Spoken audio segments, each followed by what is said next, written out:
Assalamualaikum warahmatullahi wabarakatuh. Alhamdulillahirabbil alamin wa bihi nasta'inu ala umuri dunya waddin. Wassalatu wassalamu ala asyrofil anbiya'i wal mursalin wa ala alihi wa sahbihi ajmain. Alhamdulillah, puji syukur kehadirat Allah Subhanahu wa taala sehingga pada siang hari ini kita dapat berkumpul di ruangan ini untuk memenuhi undangan dari beliau Bapak Warmin SPDSD selaku calon guru penggerak di SD Negeri 2 Karangtengiri. Acara diseminasi berbagi pemahaman dan konsep-konsep kunci penerapan budaya positif modul 1.4 budaya positif pendidikan guru penggerak Bapak Warmin SPDSD calon guru penggerak angkatan 7 Kabupaten Banyumas Selasa 7 Februari 2023 di ruang kelas 1 SD Negeri 2 Karangtengiri. Sebelum acara dimulai akan saya bacakan dulu susunan acara sebagai berikut.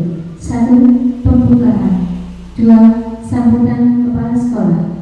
3. Penyampaian materi diseminasi modul 1.4 budaya positif oleh Bapak Warmin SPDSD. 4. Testimoni KS. 5. Testimoni rekan sejawat. Dan 6. Selesai. Meningkat acara yang pertama, marilah kita buka acara pada siang hari ini dengan bacaan basmalah bersama-sama. Terima kasih. Semoga dengan dibuka acara ini pada siang hari ini dengan bacaan basmalah, acara pada siang hari ini bisa berjalan dengan lancar. Meningkat acara yang kedua, sambutan Bapak Kepala Sekolah. Kepada beliau Bapak Saryana SPDSD, kami persilakan. Terima kasih kami sampaikan atas sambutan dari Bapak Kepala Sekolah. Menuju acara inti, yaitu penyampaian materi diseminasi modul 1.4 budaya positif oleh beliau Bapak Warmin SPDSD, calon guru penggerak angkatan 7 Kabupaten Banyumas dari SD Negeri 2 Karangtengiri. Kepada beliau Bapak Warmin kami persilakan.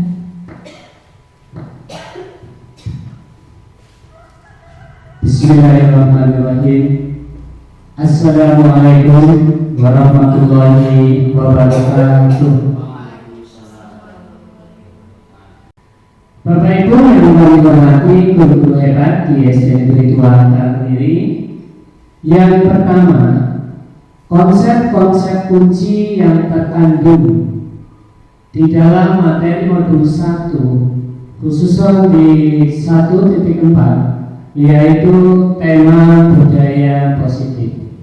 Itu meliputi beberapa bidang keilmuan atau sub pokok bahasan, yaitu yang pertama perubahan paradigma belajar, kemudian yang kedua disiplin positif, yang ketiga motivasi perilaku manusia, yang keempat kebutuhan dasar, yang kelima posisi kontrol restitusi, yang keenam keyakinan kelas, dan yang terakhir segitiga restitusi.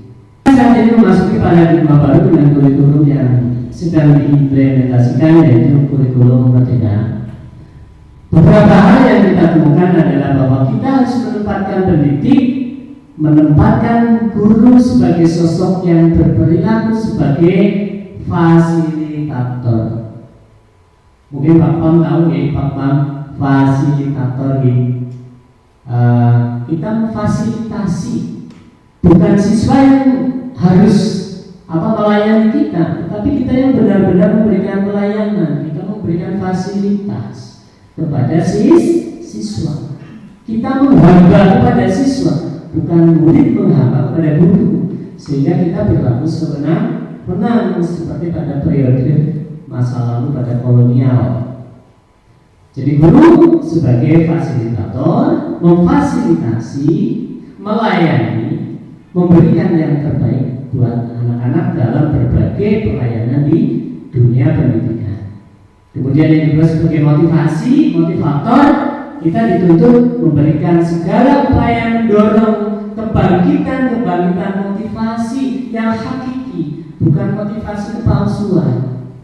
Anak taat dan menunjuk kepada kita apa karena takut, apa karena keyakinan bahwa saya memang harus taat hukum. Itu yang harus dibangkitkan oleh diri kita sebagai pendidik saat ini, motivator. Kemudian mediator hampir sama dengan fasilitator. Kita menjadi media, alat yang dipakai oleh siswa dalam meraih berbagai disiplin ilmu. Di samping itu adalah nilai-nilai kebajikan universal, nilai-nilai yang harus dikuasai anak lintas apapun nilai. Dipandang dari sudut salah satu agama pun akan sama dipandang dalam satu syariat yang kita anut karena bersifat universal. Kemudian peran kita di sini juga sebagai panutan. Kalau Bapak Ibu tidak, insya Allah masih ingat Bapak pendidikan kita, cinta ya Bu Leni ya, Bapak pendidikan kita, Bapak pendidikan kita yaitu Suryani Ningrat yang berubah menjadi Ki Hajar Dewantoro atau banyak orang menggunakan variabel KHD. Itu menjelaskan bahwa ada 3 trilogi sebetulnya, ada 3 prinsip yang ingin diterapkan oleh beliau di depan. Saat itu sudah terpikirkan oleh beliau, yaitu bahwa guru harus menempatkan diri pada posisi ingarso tulodo, di depan memberi panutan. Nah, disinilah krusial kita di depan anak-anak sekalian. Apakah selama ini kita benar-benar menjadi panutan, menjadi contoh, menjadi sampling yang baik buat mereka, atau jangan-jangan kita digerendingi, dicibir di belakang siswa? Ini bahaya sekali. Oleh karena itu mohon, mari kita bersama-sama refleksi diri, apakah kita selama ini sudah menjadi panutan buat anak-anak yang kita cintai di kelas kita masing-masing atau di lingkungan satuan pendidikan ini. Kemudian berikutnya adalah paradigma baru menempatkan bahwa guru sebagai konsultan, sebagai sumber yang dianggap memiliki banyak solusi oleh siswa, sehingga siswa saat ini diparadigmakan untuk bisa akrab dengan guru, menganggap guru sebagai kakak, menganggap guru sebagai orang tua, sebagai saudara, bukan sebagai guru seperti malaikat pencabut nyawa, ketemu guru lari, enggak. Jadi kita harus menempatkan diri seperti ini. Kemudian paradigma yang baru ini juga menjelaskan kepada kita, membawa diri kita untuk menjadi di dalam pembelajaran student oriented, student centered. Artinya bahwa pusat pembelajaran bukan pada kita, bukan pada guru, tetapi pada siswa atau peserta didik. Sehingga benar-benar mereka masuk di ruangan kelas dalam posisi menemukan banyak pengalaman pembelajaran, baik secara ilmu eksak atau ilmu umum, tetapi yang lebih penting adalah mereka menemukan pengalaman berupa kebajikan universal. Itu yang penting. Pintar seperti apa kalau anak itu tidak beriman, tidak memiliki kepribadian yang baik, maka nilai 100 di PKMPS misalkan tanpa arti, karena itu hanya sekedar nilai. Tetapi hakikatnya yang akan kita peroleh target kita adalah student centerednya adalah kebajikan yang akan dipegang oleh anak itu agar mereka akan tumbuh ke depan menjadi generasi yang selamat untuk dirinya sendiri, kemudian selamat bisa memberikan yang terbaik untuk lingkungan di mana siswa itu nanti ke depan hidup dan tinggal, memberikan manfaat rahmatan lil alamin. Itu Bapak Ibu yang berbahagia. Kemudian indikator paradigma baru yang kedua adalah perilaku murid sekarang konstruktif, terbangun dinamis, tidak stagnan mendatar. Karena yang tadi Bapak Ibu sekalian, kita masuk pada era-era digitalisasi yang perkembangannya sangat luar biasa, sehingga pikiran dan tingkah laku murid saat ini berbeda dengan tingkah laku murid saat itu. Sekarang lebih konstruktif, terbangun dengan cepat. Oleh karena itu tugas kita bagaimana mengawal terbangunannya mereka secepat apapun agar tidak keluar dari track atau rule atau aturan ke depan. Bapak Ibu yang berbahagia, kemudian Partisipatif daripada siswa sangat diutamakan sebagai bentuk kolaboratif, kerjasama, berbasis masalah yang harus kita sampaikan. Matematika tidak hanya 1 ditambah 1, 2, tidak demikian. Paradigma sekarang bagaimana memecahkan sebuah masalah sesuai bakat anak. Kalau anak ini menjadi dokter, bagaimana menerjemahkan 1 ditambah 1 sama dengan 2? Maka jadikanlah sebuah pola-pola studi kasus pada sebuah narasi teks untuk bisa dipecahkan oleh siswa yang pada intinya mengajarkan bahwa 1 ditambah 1 itu ada 2. Terkait paradigma belajar, ada pertanyaan Bapak Ibu? Tidak ada ya? Baik, nanti saya tunggu respon dari penjelasan.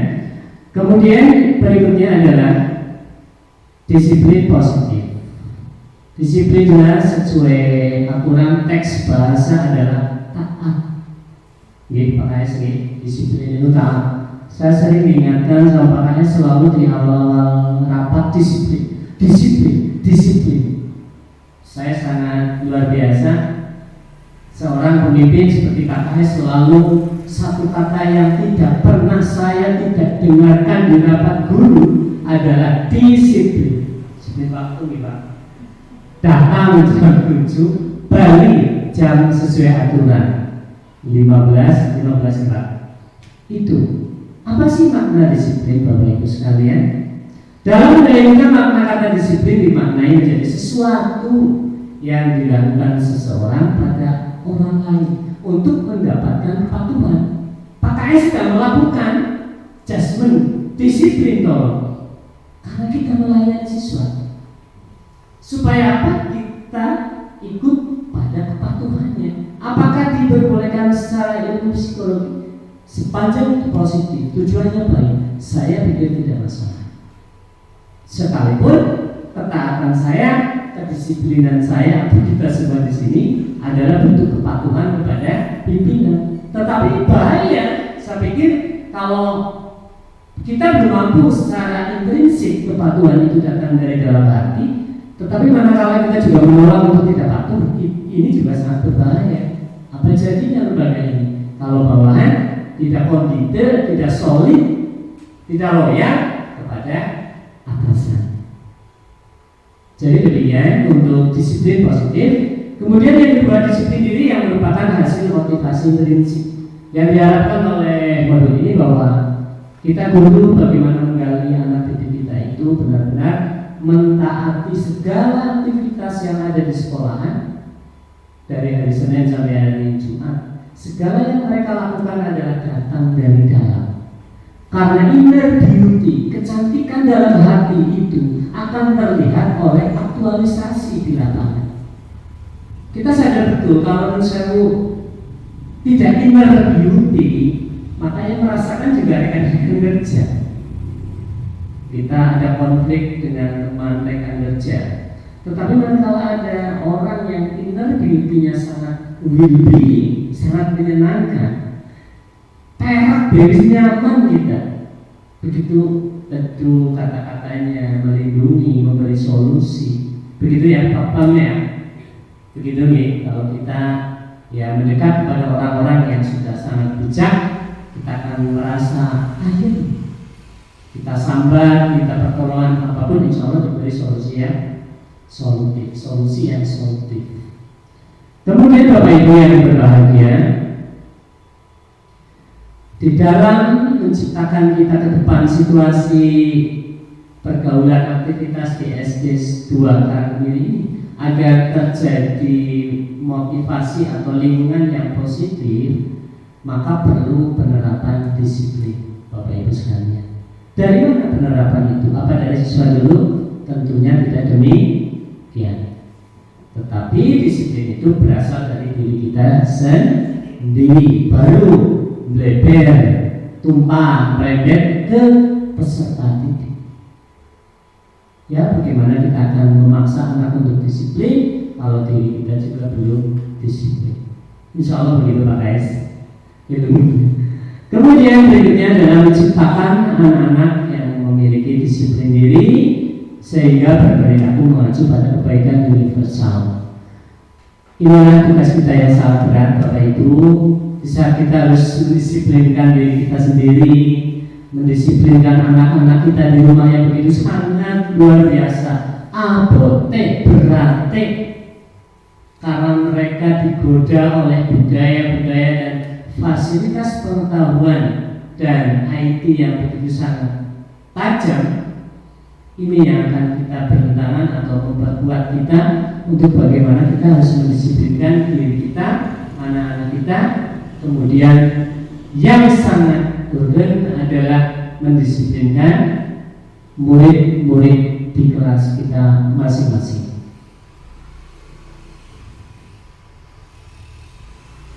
Terkait disiplin positif, Bu Mary ada pertanyaan? Relax saja. Nih, kalau saya ngobrol terus nanti jadi saya terima kasih panjenengan rawuh di dalam paparan ini. Saya sangat menghargai. Sekali lagi bukan saya sok pinter, enggak, tetapi kita berbagi ilmu yang saya peroleh di CGP. Saya membaca buku CGP Bapak Ibu ini yang belum bergerak, belum tergerak, belum menggerakkan dirinya untuk ikut menjadi CGP. Itu sangat senang banget, kayak ngumpulin macam novel tentang percintaan. Begitu mendayu-dayu bahasanya saya sampai larut. Itulah video-video yang ada di modul-modul CGP ini begitu menggoda hati untuk iya ya, pokoknya asik sekali. Jadi pokoknya saya berharap ada tergerak hati panjenengan, bergerak dan menggerakkan diri untuk ikut. Bismillah. Saya baru nanti mulai mulai. Bapak Ibu yang kami hormati, kalau belum ada pertanyaan selanjutnya adalah motivasi perilaku manusia. Apa yang kita lakukan di dunia ini, sekecil apapun pasti memiliki target. Betul? Panah yang kita lepas dari busur, kemana dia akan menuju? Pasti ke titik tujuan. Saya memanah dengan busur, oh itu ke tupai atau ke pohon apa? Pasti ada tujuan. Gak mungkin panah itu mau maling gak ada tujuan. Begitu juga dengan tingkah laku manusia, perilaku kita. Saya yakin Bu Roha berkiprah mendalami baktikan diri di dunia pendidikan, pasti ada target, ada tujuan. Kalau target itu terpenuhi, oke, follow up jalan. Tapi kalau belum, akan berpikir ulang, refleksi, apa akan saya teruskan atau membuat apa baru. Jadi setiap manusia pun pasti memiliki motivasi atau tujuan. Secara bahasa motivasi adalah dorongan intrinsik untuk melakukan tindakan dalam rangka mencapai tujuan tertentu. Ini yang diharapkan oleh kita sebagai pendidik dan kita sendiri tentunya, bahwa dorongan yang kekal abadi adalah dorongan intrinsik. Karena dari dorongan inilah akan melahirkan bentuk-bentuk kegiatan yang kita sadari, kita lakukan secara otomatis, tidak pakai remote. Kita sebagai guru jalan di depan kantor, anak kita sendiri, entah itu ada kepala sekolah, entah itu ada siswa, ya kita ambil leboknya di tempat sampah. Itu aktualisasi yang sudah otomatis. Karena apa? Motivasi kita dari intrinsik, bahwa tujuan saya mengambil kertas yang di depan itu adalah satu, untuk menjaga kebersihan, dan itu sudah tertanam dari dalam hati yang paling sangat dalam, sehingga tanpa siapapun memonitor, ya kita lakukan. Lihat kulit pisang di depan pintu, oh bukan ada orang parkir, kita ambil. Kita jalan parkir di tempat parkir guru, ada paku.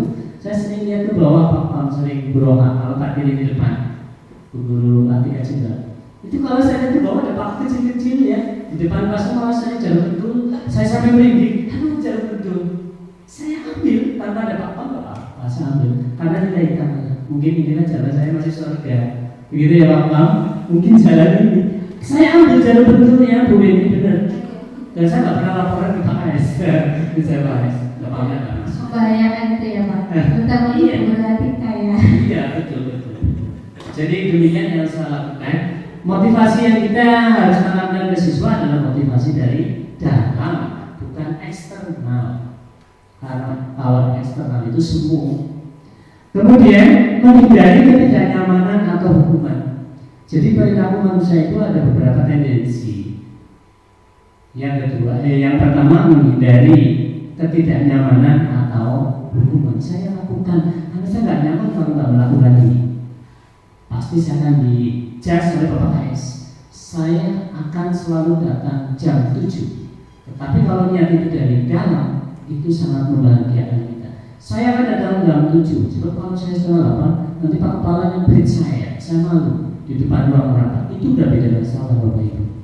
Jadi mari kita coba melatih diri untuk menanamkan tujuan motivasi kita berperilaku di dunia pendidikan di kelas adalah benar-benar intrinsik dari dalam hati. Kemudian perilaku manusia berikutnya dalam mendapatkan imbalan atau penghargaan dari orang lain. Kita nggak munafik, betul. Kita lakukan pasti ada keinginan. Kita lakukan apapun pasti ada pamrih. Menurut saya, setelah saya belajar di CGP, tidak masalah. Manakala imbalan penghargaan itu adalah sebagai bentuk apresiasi, penghormatan, sebuah etika, insya Allah tidak masalah. Itu mendapatkan imbalan. Yang penting bahwa diri kita di dalam melakukan kegiatan di sekolah jangan sekali-kali dikaitkan dengan imbalan, karena kita sudah diberi jatah kehidupan penghasilan oleh pemerintah. Ini Bapak Ibu nih, kayak gitu. Orientednya adalah bagaimana kita memberikan pengertian kepada anak-anak didik kita dan kepada nusa dan bangsa. Kemudian motivasi berikutnya adalah menjadi orang yang mereka inginkan dan menghargai diri sendiri dengan nilai-nilai yang dipercaya. Dari sekian tujuan, target motivasi manusia yang terbaik, yang memiliki nilai tertinggi adalah orang yang mereka inginkan dan menghargai diri sendiri dengan nilai-nilai yang mereka percaya.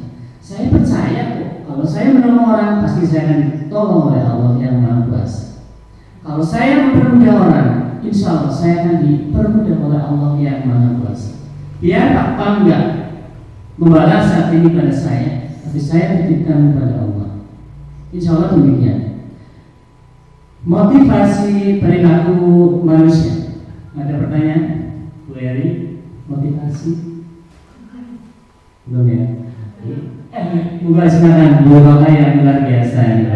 Saya senang menyampaikan sesuatu yang Bu Roka, makanya tadi saya tahu. Monggo Bu ada apresiasi. Monggo terkait apapun monggo Bu. Assalamualaikum warahmatullahi wabarakatuh. Waalaikumsalam warahmatullahi wabarakatuh. Mohon tanya Pak Warni terkait dengan motivasi nih.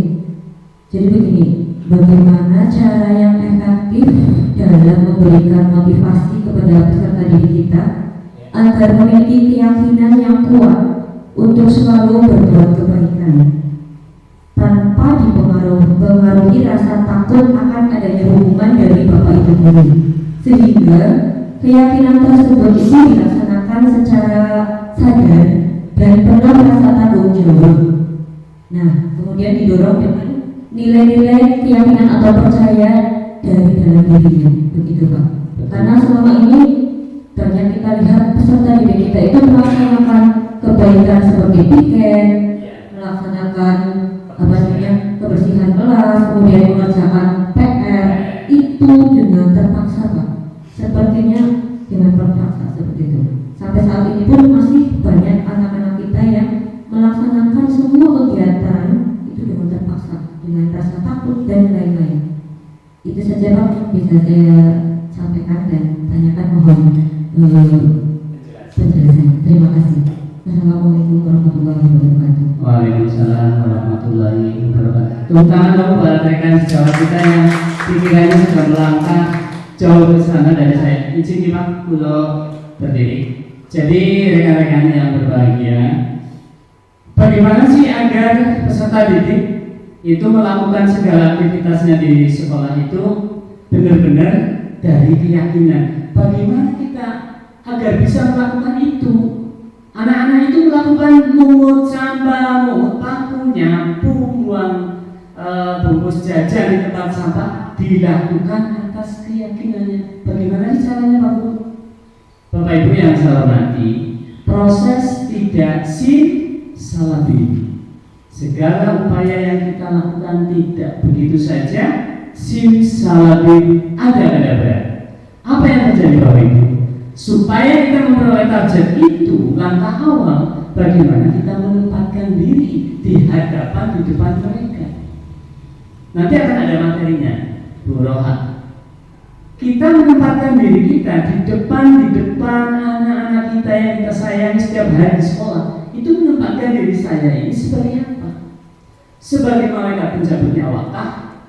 Atau sebagai handukah?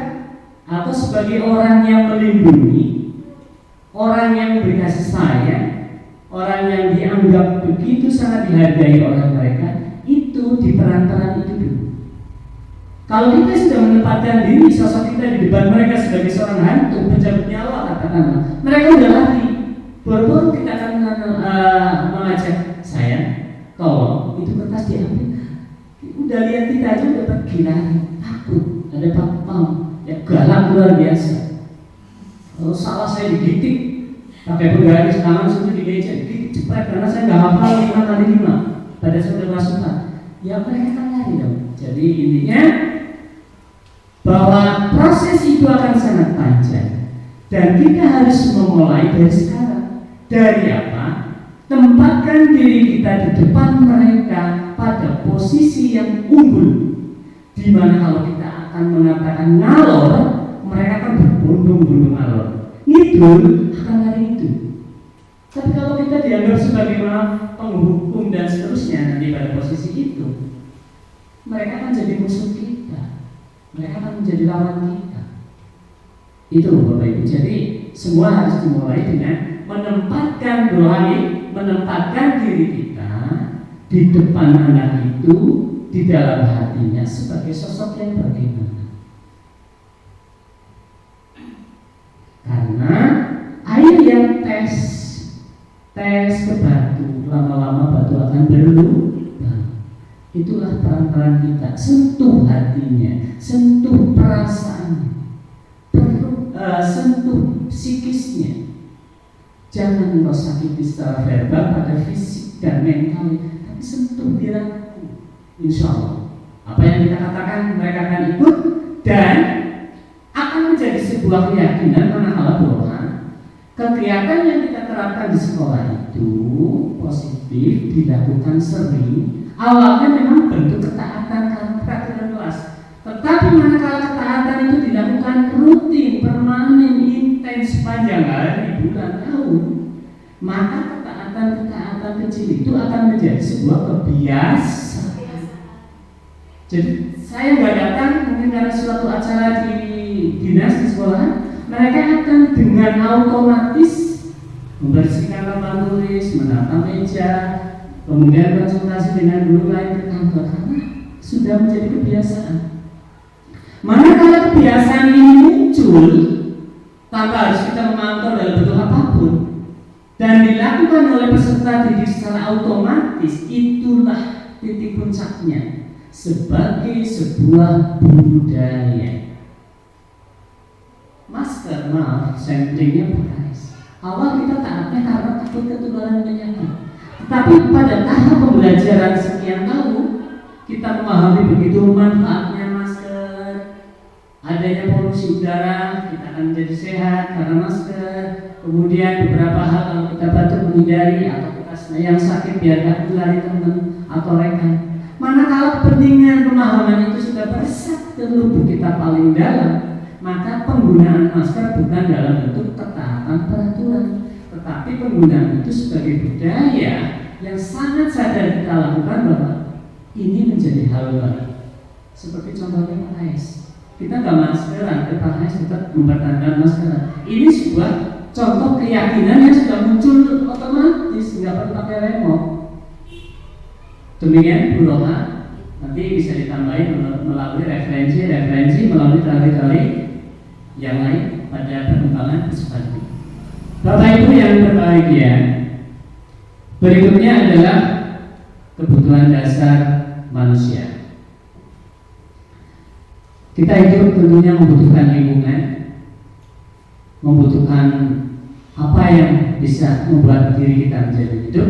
Jangankan kita manusia, tumbuhan pun membutuhkan hewan dan semuanya, apalagi kita sebagai sosok manusia.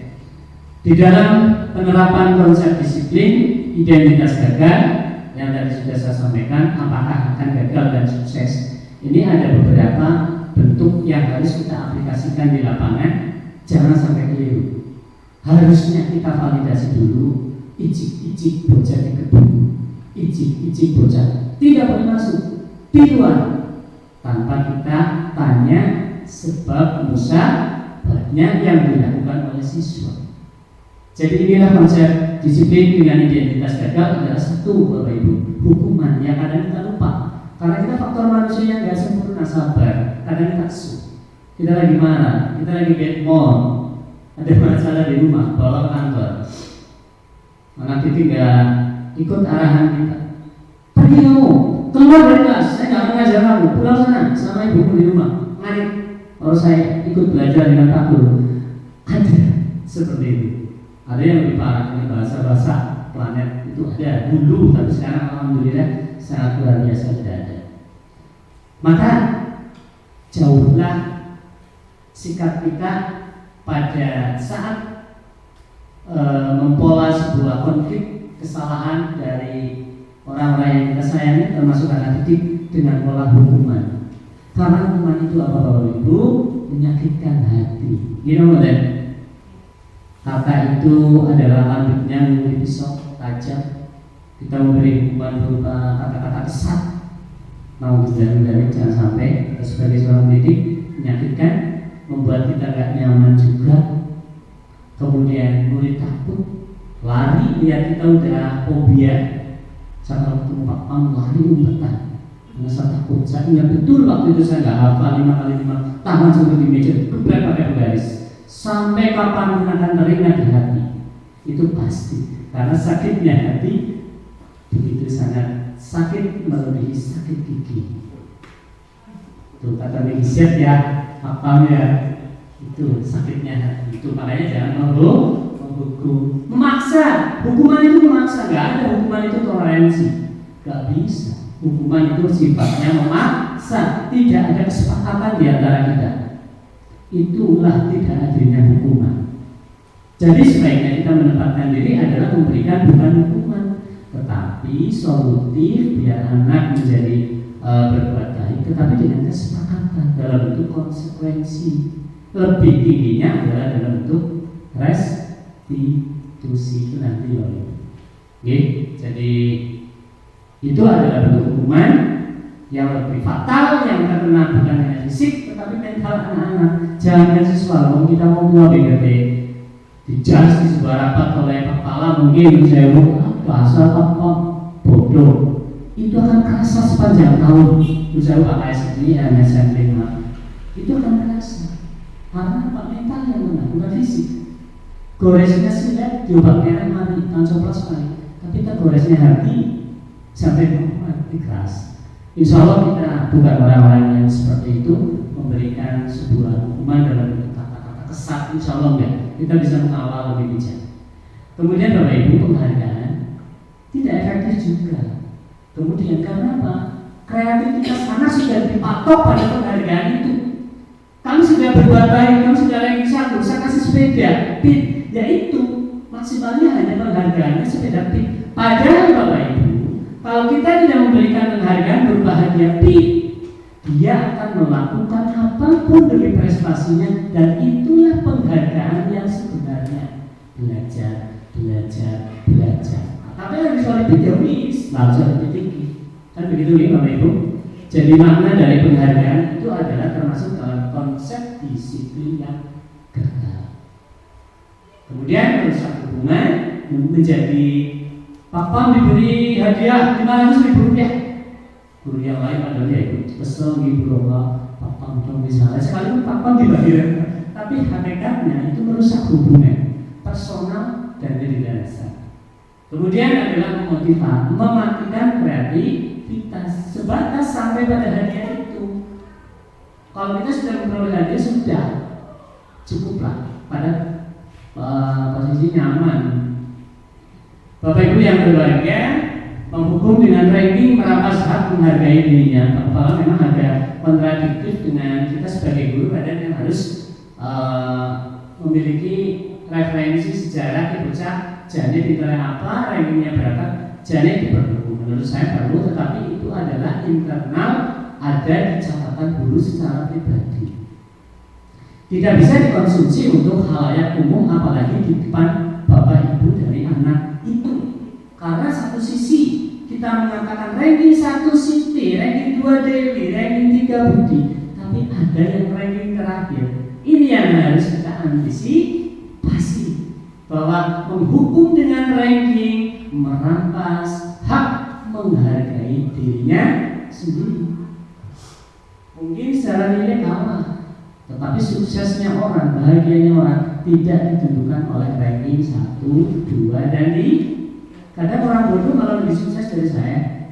Saya pintar ya, saya udah di gurunya nggak pintar, mobilnya udah 3, kebunnya 9 hektar, berdiri pada Semalang. Padahal di SMP saya sudah 3 Cibaran, rankingnya dia 13, saya ranking 3. Dia sudah kerja di Jakarta, mobilnya 3, tanah 9 hektar, kerja di Departemen Dalam Negeri. Jadi bukan semata-mata jaminan bahwa itu akan memvonis dia akan sukses. Maka kita harus menghargai diferensiasi kondisi murid yang ada di kelas kita. Semua kita layani bersama. Mungkin ini tujuan daripada indikator bahwa menghukum dengan ranking merampas hak menghargai dirinya. Mungkin seperti itu. Demikian untuk materi konsep disiplin yang gagal. Kita akan berharap ke depan besok setelah ada pemaparan sharing ilmu yang kami peroleh kepada panjenengan, kita akan arahnya adalah ke konsekuensi. Itu jangka pendek, tetapi lebih lumayan manakala kita belum restitusi. Konsekuensi itu penguatan jangka pendek. Kemudian apa yang menjadi sanksi atau akibat dari perbuatan salah itu disepakati dulu. Sayang, kalau kamu nggak mandi, kalau kamu nggak sikat gigi, maka ibu nggak akan ngasih uang jajan. Setuju nggak? Itu disepakati dulu. Itu boleh menurut saya konsekuensi. Jadi manakala dia bangun nggak sikatan gigi, ketahuan, ya sudah. Karena apa yang kita berikan adalah kesepakatan, bukan hukuman setimpal atau tidak ada kesepakatan, memaksa, itu tidak. Jadi mungkin langkah sebelum kita memasuki restitusi, kita harus ke konsekuensi dulu sebagai bentuk latihan kita. Nanti kalau udah on progress, kita arahnya ke restitusi. Kalau izin restitusi juga mungkin belum ada pemahaman pola penanganan konflik. Kemudian Bapak Ibu, stimulus rangsangan agar muncullah respon, itu konsekuensi yang sukses. Kita beri anak-anak rangsangan bagaimana supaya dia mau tampil di depan umum menjadi seorang pemimpin. Janganlah kita ngejudge kalau si Salma itu nggak bisa apa-apa. Itu nggak boleh. Akmal nggak bisa apa-apa, nggak boleh. Kita harus memberikan peran-peran rangsangan-rangsangan yang akan memunculkan stimulus. Rangsangan ini apa rangsangan ini, jadi akan memunculkan respon, stimulan, stimulus. Jadi kepada siswa itu yang peran harus kita lakukan, memberi rangsangan kepada anak didik untuk belajar dia untuk apapun yang positif di kelas. Kemudian ke depan murid akan menjadi lebih menghormati peraturan sekalipun masih dalam tataran taat aturan, belum kesadaran hati dan diri. Kemudian restitusi adalah tingkatan paling tinggi daripada konsep disiplin yang sukses. Bapak Ibu, ini yang harus kita tajuk ke depan, terapkan di SD Negeri 2 Karangturi. Disiplin baik dilakukan oleh guru di dalam kelembagaan atau oleh siswa, ya ini perlu sebagai seorang Itu saya dari grup penggerak ke depan akan mempolakan restitusi. Jadi apa yang dilakukan akan dipertanggungjawabkan oleh yang melakukan. Kemudian kita fokus pada solusi yang solutif, bukan memberi solusi yang menimbulkan masalah baru.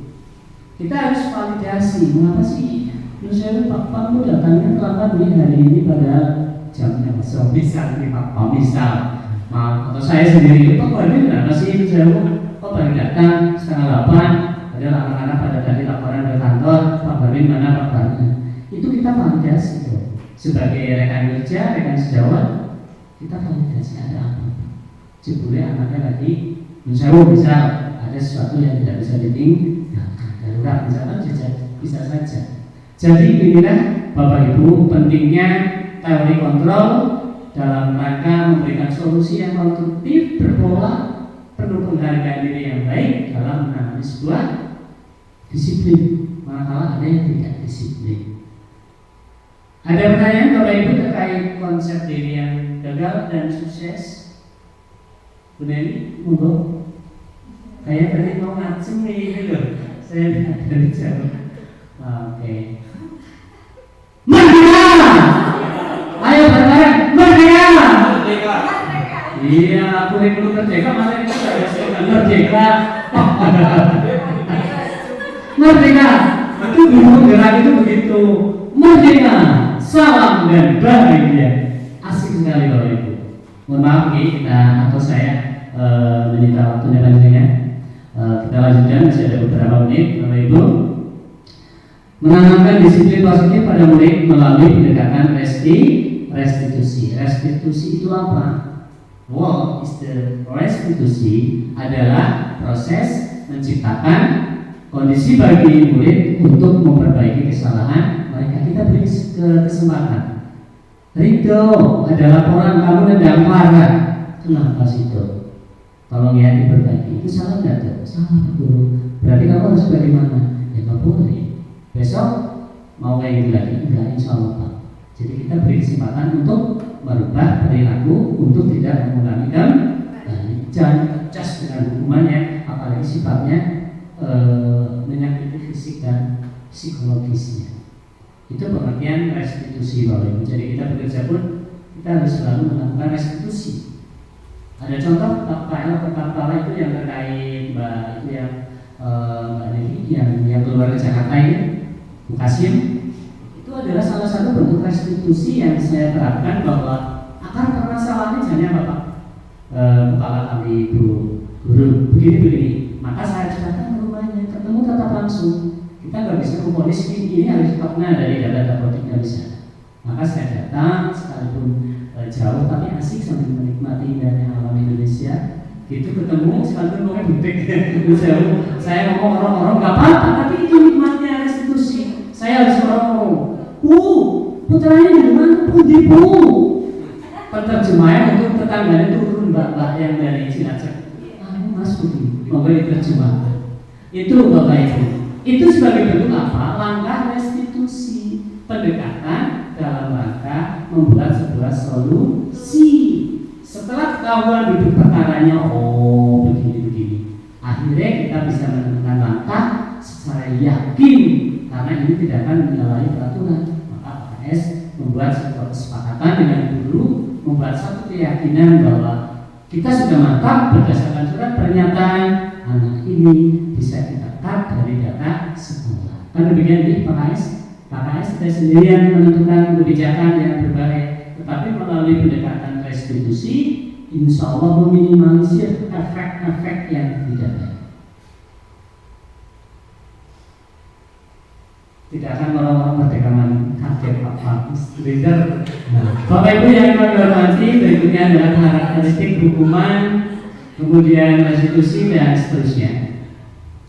Hukuman tentunya harus kita hindari. Sekali lagi ini berulang-ulang saya sampaikan, hindarilah hukuman. Hukuman itu seperti apa? Kita menjudge siswa. Contoh, siswa sering tidak masuk sekolah. Saya punya siswa yang sering sekali tidak masuk sekolah. Rara Kristiani. Tapi saya tidak pernah menjudge menghukum. Saya selalu datang, dia datang, saya terima dengan tangan terbuka penuh kasih sayang senyum. Farah, berikutnya ada apa? Kenapa sih kamu 2 hari? Ya Ara, kenapa gak datang? Saya ngomong, bingungnya kerja di Cio, bapaknya lagi kerja. Oh, saya kan jadi paham kan? Mau hatinya, bingungnya lagi boleh duit kerja. Akhirnya saya secara manusia saya berpikir, oh iya, maka dia tidak datang. Inilah yang harus kita lakukan. Jangan langsung kita memberi hukuman.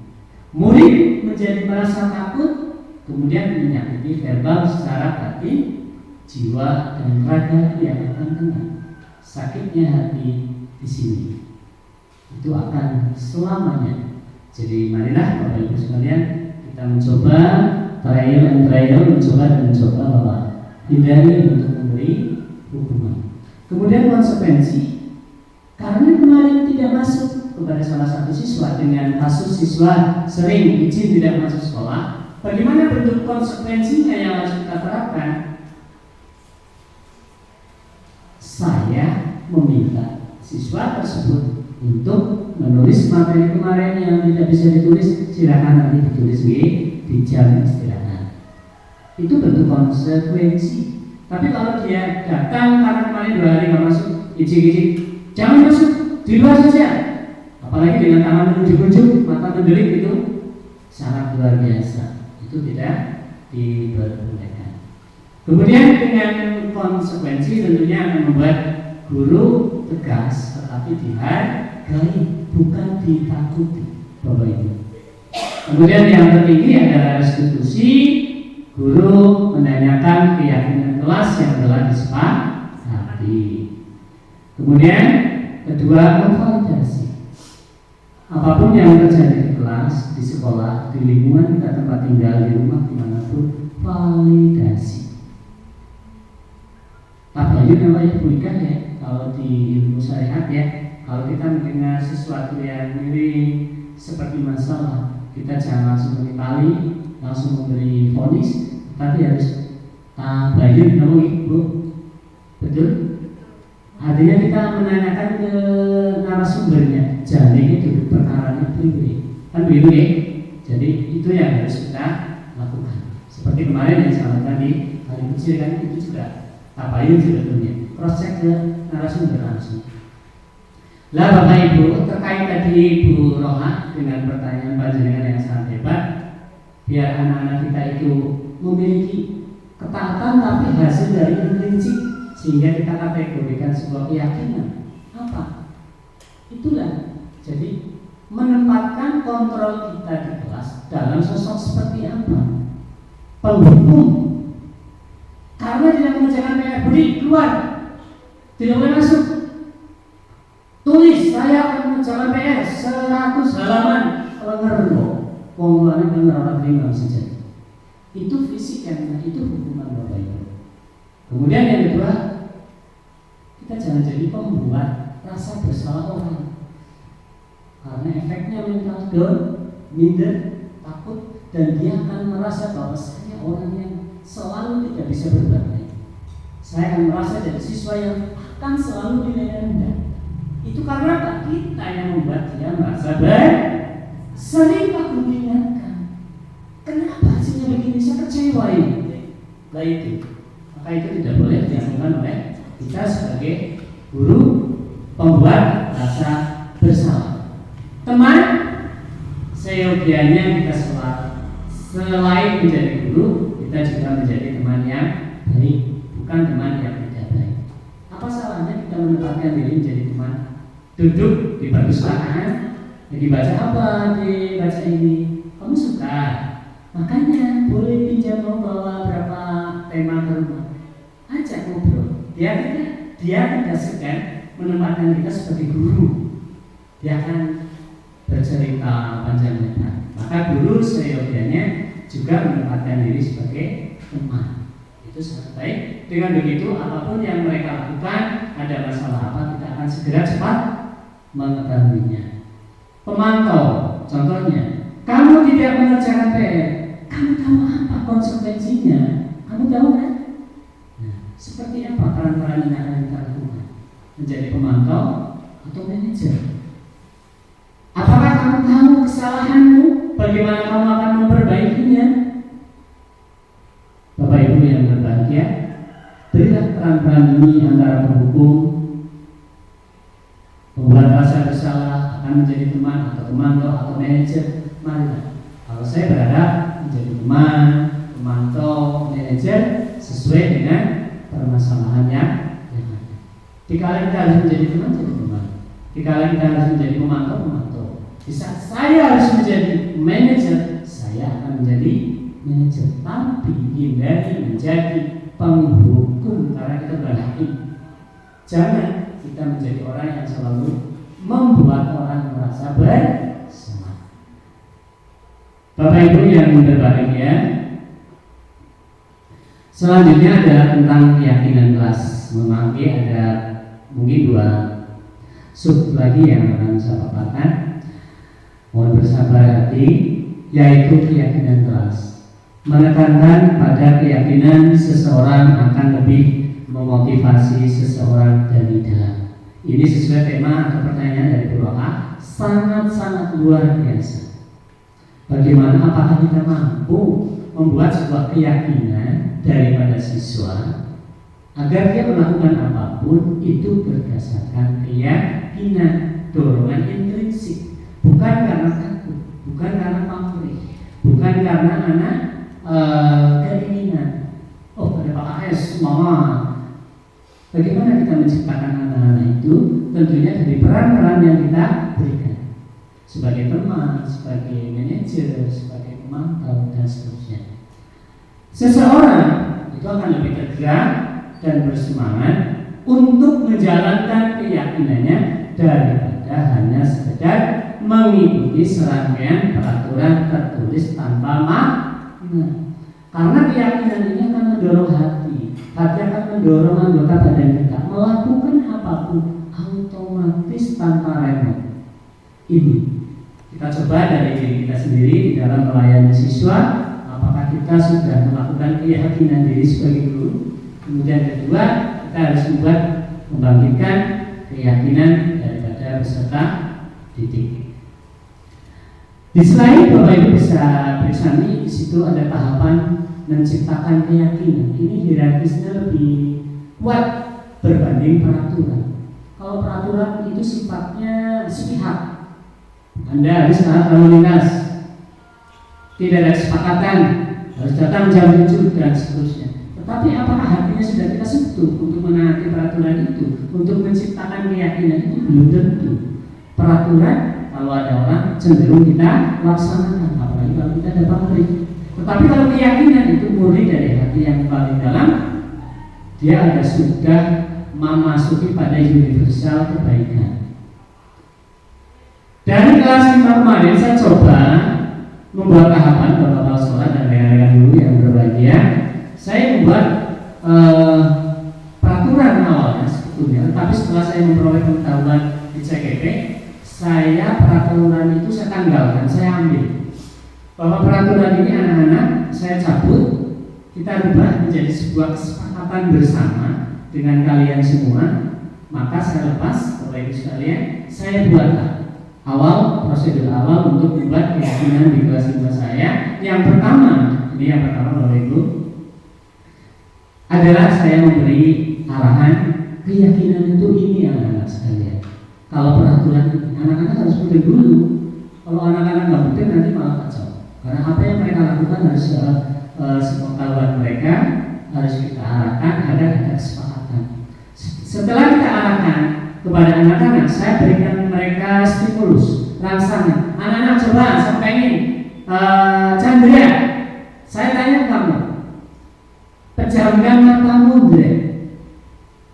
Itu. Kalau saat itu teman-teman, anak-anak, seluruh untuk pejamkan mata.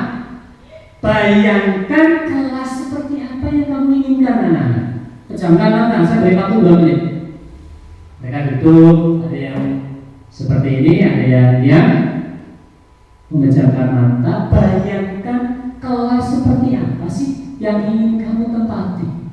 Bayangkan silakan. Setelah sudah anak-anak saya beri kesempatan untuk membuka mata. tuliskan harapan-harapanmu. Kelas seperti apa yang ingin kamu tempati di kertas yang sudah saya bagi. Tuh Bapak Ibu, mereka menuangkan curahan hatinya, harapan positif di kelas ini. Itu kelas yang bagaimana, tulis semua.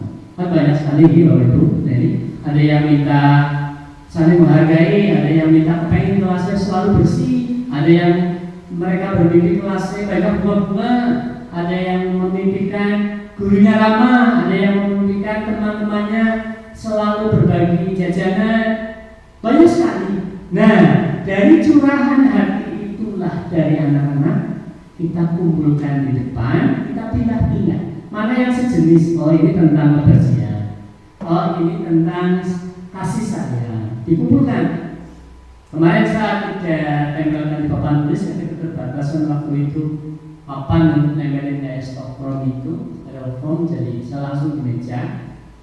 Yang kebersihan ini, yang kesehatan ini, yang penghargaan ini, itu sehingga muncullah 3 nilai kebaikan yang diharapkan oleh siswa kelas 5 kemarin.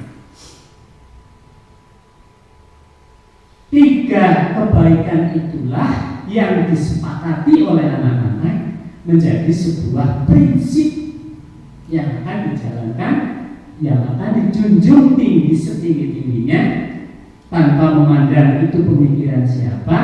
Maka kita jadikan sebuah keyakinan, kita pampang ini Bapak Ibu, kita pampang di depan. Ini loh keyakinan kita, kamu sudah merumuskan, kita sepakati, bila perlu kamu tanda tangan, bila perlu ini. Semua sorak-sorai senang sekali. Kemudian saya tempel di tempat papan informasi di dalam kelas yang selalu saya ingatkan kepada anak-anak, silakan baca keyakinan itu. Kalau ada anak yang menyalahi keyakinan, Ridho sering sekali Bapak Ibu, mungkin karena merasa usianya lebih tua ya, mohon maaf saya sampaikan, dia selalu membuat sesuatu yang mengganggu teman sekolah. Saya selalu, Mas Ridho sini ke depan. Kalau Mas Ridho itu ada kesepakatan, ada keyakinan kebaikan, coba kamu baca. Ya Pak Guru, maaf Pak Guru, ya rasanya kayak gitu, minta maaf. Sekalipun mungkin besok kita melakukan lagi, tetapi saya sebagai orang tua ya namanya anak-anak minimal kita sudah memulai bahwa dia untuk bertanggung jawab bukan karena ketaatan aturan, tetapi karena keyakinan. Itu Bapak Ibu bisa panjenengan lihat, ini langkah-langkah yang saya buat dalam rangka membuat sebuah keyakinan kelas. Kemudian pembentukan keyakinan kelas sudah saya ceritakan, bersifat abstrak. Keyakinan kan abstrak nih Bapak Ibu, karena itu sebuah ideologi, sebuah harapan, pemikiran atau ide yang tidak bisa kita lihat. Tetapi keabstrakan itu akan menampilkan sebuah realitas berupa kegiatan yang positif yang dilakukan otomatis oleh orang atau peserta didik atau kita sendiri. Itu hakikatnya dari ranah pembentukan keyakinan kelas. Kemudian berupa pertanyaan universal yang sudah saya lakukan tadi di slide sebelumnya. Kemudian pernyataan keyakinan kelas senantiasa dibuat dalam bentuk positif tinggi. Mengapa semua kita buat arahnya ke hal-hal yang positif? Karena kita ingin mengajak anak berpikir positif apapun kondisinya. Betul kata rekan saya, jangan menggunakan kata-kata jangan, itu hindari. Betul, karena kreativitas anak tidak boleh dipatok oleh kita. Jangan, karena kita sudah mengejas, karena kita sudah memutus kreativitas dari peserta didik. Maka kita gunakan, ayo anak-anak, kamu harus menjaga kebersihan. Mari, kata-kata mari itu sangat bijak Bapak Ibu. Mari kita kebersihan. Tapi hindari kata-kata yang jangan atau harus. Kamu harus begini, begitu. Munculnya adalah anak-anak yang taat karena ketakutan.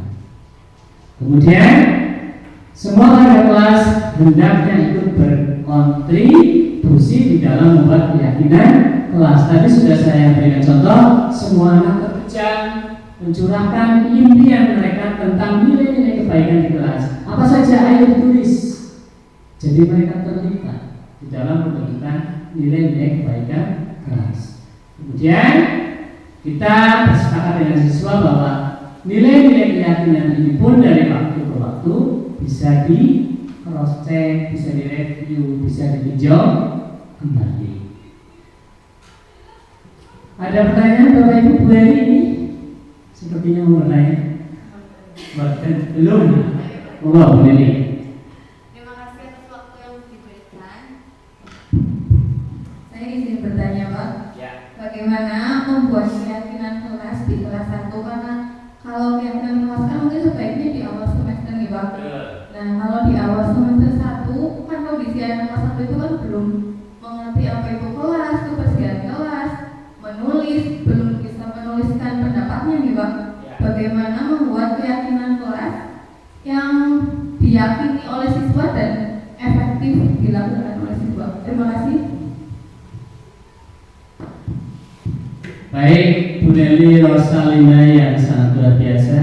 Pertanyaan Anda pas dengan realita karena tugas beliau ada di kelas tunggal ya, kelas 1 ya.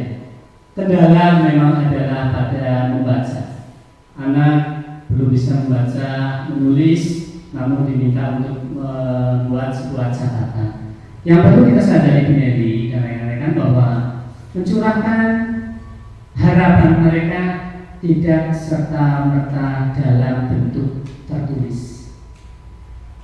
Ungkapan harapan mereka, keyakinan apa yang mereka harapkan di kelas ini? Apa senang menyanyi? Apa senang berjalan-jalan dengan pembelajaran di luar kelas? Senangkah kalau Bu Guru memberi sesuatu? Dan apapun kebaikan di dalam kelas, tentunya tidak serta-merta harus dalam bentuk tertulis, tertuang dari hati anak-anak dalam bentuk kertas. Bagaimana? Disinilah letak guru, fasilitator, mediator. Dua peran ini kita jembatani anak-anak dari ungkapan. Karena ungkapan itu saya yakin kelas 1 sudah mungkin lah tentang kebaikan, kan gitu.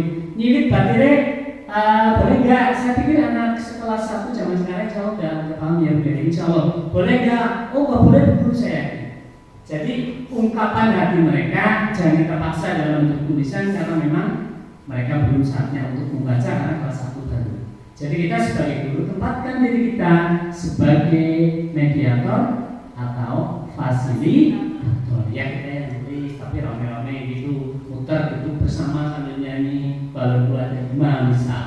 Balon yang satu isinya apa ya anak-anak? Balon itu kita beri warna kuning. Kuning itu apa anak-anak? Kuning itu indah.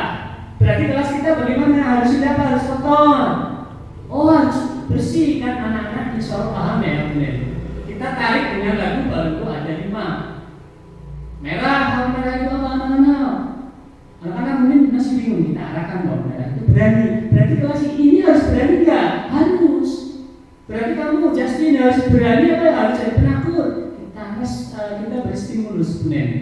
Ungkapan secara menyeluruh kita ambil sebuah kesimpulan nilai-nilai itulah yang akan diharapkan oleh siswa kelas 1 yang menjadi sebuah keyakinan dipandu oleh guru, didokumentasikan proses itu, kemudian kita tuangkan dalam bentuk tulisan yang indah pakai kanva, bila perlu kita beli bingkai yang cantik tepiannya pakai kertas apa sehingga anak-anak akan selalu terpaku kebaikan, kebersihan, harga menghargai tanpa mereka harus menulis. Demikian Bu Dewi, mohon maaf kalau saya masih kurang. Nanti akan dijelas oleh yang sangat berkompeten yaitu guru saya di CKP.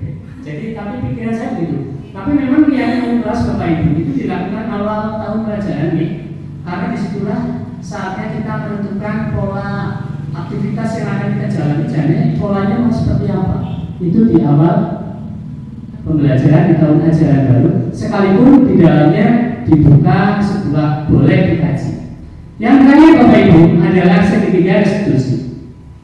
Di dalam menanamkan disiplin positif pada murid, tentunya kita akan menemukan sebuah konflik-konflik yang dilakukan, apalagi yang belajar di kelas tinggi. Itu pasti akan ada konflik, apalagi kalau kelas tinggi kelas 6. Mereka sudah tahu yang namanya bocah wadon sudah tahu bocalanan, apalagi sudah remaja kayak gitu, apalagi dipengaruhi dengan budaya HP yang sekarang sangat tajam sekali. Itu tentunya banyak konflik yang muncul. Keberanian mereka dengan teman, keberanian mereka melawan guru dan seterusnya kalau di kota besar, itu adalah tantangan bagi kita. Bagaimana kita menerapkan sertifikat restitusi.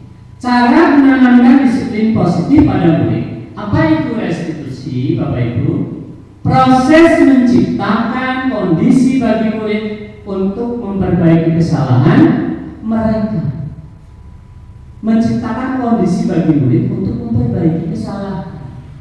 Jangan disalahkan, beri kesempatan memperbaiki. Anak yang kudu salah, anggap orang salahnya untuk anak. Sepanjang kita memiliki predikat manusia, mesti berbuat salah. Yang tidak berbuat salah hanya malaikat. Jadi itu yang harus menjadi minda kita, mindset kita. Selagi kita memiliki titel manusia, jangankan anak-anak, saya pun selalu sering berbuat salah. Maka beri kesempatan untuk memperbaiki, bukan dihukum. Sehingga mereka bisa kembali pada kelompok mereka, pada kestabilan positif mereka. Inilah menurut Gosen diterbitkan tahun 2004. Segitiga restitusi ada 3 segitiga. Yang paling dasar sisi bawah adalah menstabilkan identitas. Kemudian yang kedua adalah validasi tindakan yang salah, validasi. Kemudian menanyakan keyakinan. Jika kita sebagai guru menemukan satu problem, salah satu kejadian konflik yang dilakukan oleh siswa atau siapapun, maka stabilkan identitas dulu. Jangan langsung ijik-ijik, ujuk-ujuk di kebun, diberi hukuman. Kita tanyakan, wow, bikin salah itu manusia. Kamu kalau dicibir teman, pasti marah. Pak Guru aja kalau dicibir teman jangan marah. Tetapi marahnya harus dikelola dengan baik. Itu misal saya kritik, harus dikelola. Kamu memang lebih tua, tapi apakah kamu harus selayaknya berbuat rewel pada teman yang masih kecil sekelas sama? Tidak boleh tuh, karena kamu sama-sama manusia, harus saling menghargai. Stabilkan dulu keyakinan dan disiplin identitas. Setelah itu baru masuk pada validasi tindakan. Kemarin kamu berarti kenapa? Ada apa sebenarnya? Habis itu sih bagus, selalu saya dienyek, maka saya nyenyak berarti. Nah, kan berarti kita tahu kan? Oh, sering dienyek. Maka kita arahkan untuk membuat solusi dengan cara apa? Menanyakan keyakinan. Kita punya keyakinan di kelas B, saling menghargai. Tolong besok temui Farah, minta maaf. Kamu minta maaf dulu nggak apa-apa. Bukan berarti kamu minta maaf kamu yang jadi jelek, enggak. Justru kamu yang mendapat masuk surga karena meminta maaf lebih dahulu. Demikian Bapak Ibu untuk segitiga restitusi. Saya mohon maaf yang sebesar-besarnya saya akhiri. Bila taufik wal hidayah. Wassalamualaikum warahmatullahi wabarakatuh.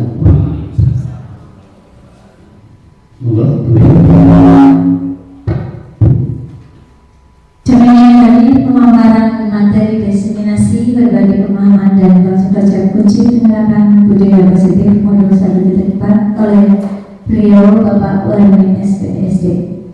Untuk acara yang berikutnya, langsung testimoni. Untuk acara berikutnya itu testimoni dari beliau Bapak Kepala Sekolah SMP 2 Al-Badri pada beliau Bapak Saryana. Kami persilakan. Bismillahirrahmanirrahim. Assalamualaikum warahmatullahi wabarakatuh. Waalaikumsalam warahmatullahi wabarakatuh. Bapak Ibu guru yang saya hormati, wabil khusus guru penggerak Pak Warmin SPD, saya mengucapkan terima kasih kepada Pak Warmin SPD yang pada hari ini telah melaksanakan diseminasi dan menurut pengamatan saya materi modul 1.4 pada hari ini bisa dikuasai. Nah, harapan saya selaku orang yang dituakan di sini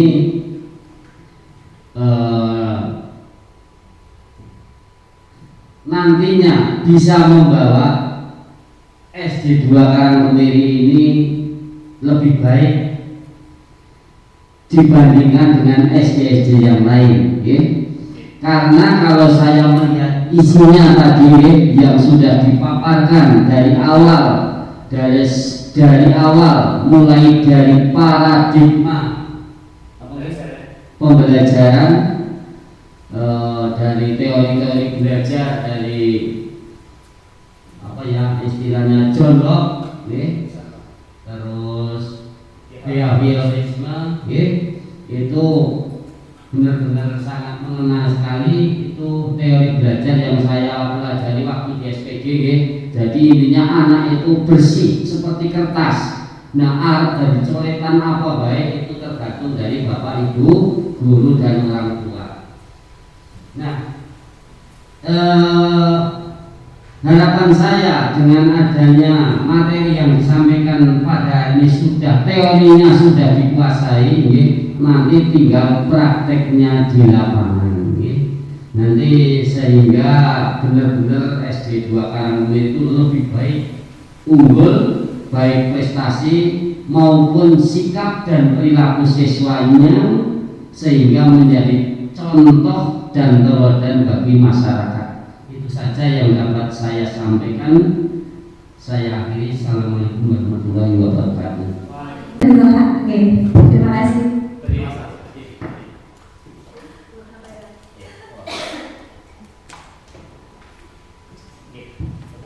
Bismillahirrahmanirrahim. Assalamualaikum warahmatullahi wabarakatuh. Izin menyampaikan kepada Bapak Warmin SPD selaku calon guru penggerak SD Negeri 2 Karangmui yang telah menyampaikan begitu banyak materi tentang modul 1.4 budaya positif. Luar biasa sekali. Mari kita beri aplaus kepada Bapak Warmin SPD.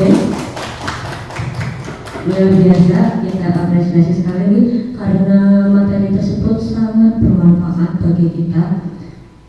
Yang pertama tadi seperti halnya kita itu harus menghindari pemberian hukuman, kemudian penghargaan juga jangan hanya untuk anak-anak yang berprestasi dan lain-lain, karena itu bisa menurunkan kreativitasnya. Terus kemudian kita harus membuat keyakinan kelas agar nantinya terciptalah kesepakatan kelas. Nah, itu sangat baik sekali. Semoga kami Bapak Ibu guru yang telah mengikuti acara desinasi ini bisa mempraktikkan apa yang sudah disampaikan oleh Bapak Warmin. Begitu nih Bapak Ibu yang lainnya. Terima kasih sekali. Sekali lagi kami ucapkan terima kasih atas materi-materi yang telah disampaikan oleh Bapak Warmin. Kurang lebihnya itu saja Pak yang bisa saya sampaikan. Wassalamualaikum warahmatullahi wabarakatuh. Waalaikumsalam warahmatullahi wabarakatuh.